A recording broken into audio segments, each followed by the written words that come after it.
بسم اللہ الرحمن الرحیم۔ جیسے کہ آپ جانتے ہیں کہ وفق قانون کے خلاف تلنگانہ مارچ کئی مرحلوں سے گزرا ہے۔ 24 اپریل کو یہ مارچ ہونے والا تھا، لیکن اس کے بعد 22 اپریل کو کشمیر میں پہلگام کا واقعہ ہوا۔ پھر سمجھیے کہ دونوں ممالک کے درمیان جنگ کا مسئلہ پیدا ہوا۔ پھر اس کے بعد مستقل سمجھیے کہ حالات بہتر نہیں ہیں، یہ ایڈمنسٹریشن کا کہنا تھا، اور اب تک 2 تاریخیں تلنگانہ مارچ کی دی جا چکی تھی، لیکن تلنگانہ مارچ نہیں ہوا۔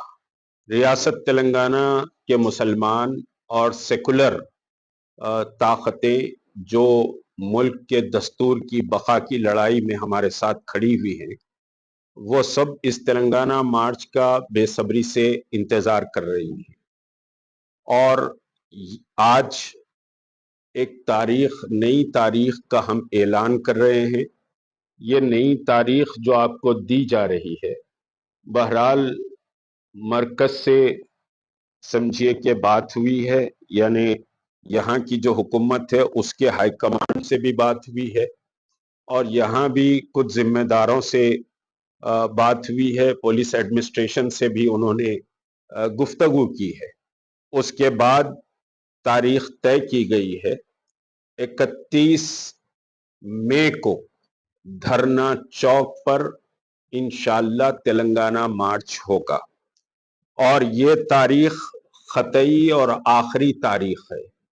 اس کے بعد تاریخ نہیں دی جائے گی، بلکہ تاریخ حیدرآباد کی بنائی جائے گی، یہ انشاءاللہ العزیز۔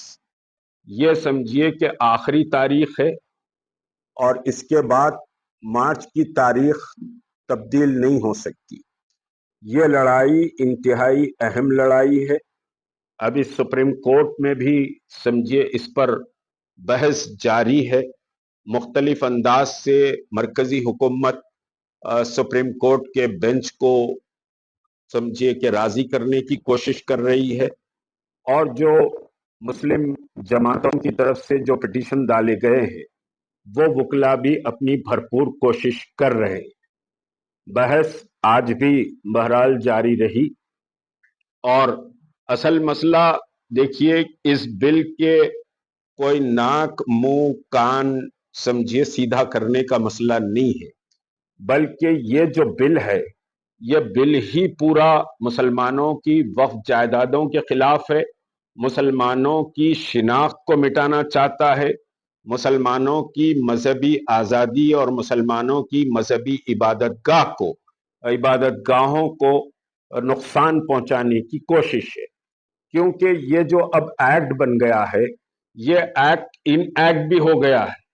نارتھ انڈیا کی بہت ساری ریاستوں میں اس ایکٹ کے تحت مساجد کو ڈھایا جا رہا ہے، جو چھوٹے چھوٹے قصبوں میں اور دیہاتوں میں مساجد ہیں، اور اس کو غیر قانونی قرار دیا جا رہا ہے۔ بعض سمجھیے کہ دیہاتوں کی درگاہوں کو بھی نقصان پہنچایا جا رہا ہے، جبکہ ابھی سپریم کورٹ میں اس پر بحث جاری ہے۔ لیکن نارتھ انڈیا کی بہت ساری وہ ریاستیں جہاں بھارتیہ جنتا پارٹی اور RSS کی حکومت ہے، وہاں پر مسلمانوں کی مساجد اور درگاہوں کو نقصان پہنچایا جا رہا ہے۔ یہ لڑائی مسلمانوں کے وجود کی لڑائی ہے، اور اس لڑائی میں مشکلات آئیں گی، سختیاں آئیں گی، تکالیف آئیں گے، اس کا احساس ہم کو اچھی طرح ہے۔